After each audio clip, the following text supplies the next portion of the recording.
गीता का श्लोक है, देवों को पूजे तो देव मिले और स्वर्ग में जा कुछ काल बिताए।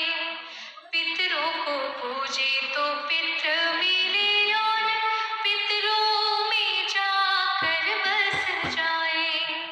भूत और प्रेतों को पूजने वाले, भूत और प्रेतों को पूजने वाले जन्म उन्हीं की योनि में पाए।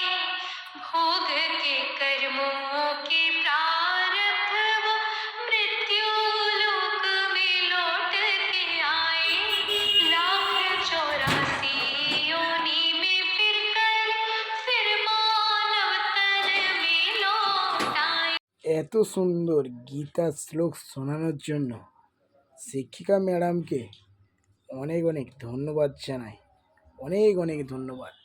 সত্যি খুবই ভালো লাগলো। আপনার চরণে শতকোটি প্রণাম জানাই।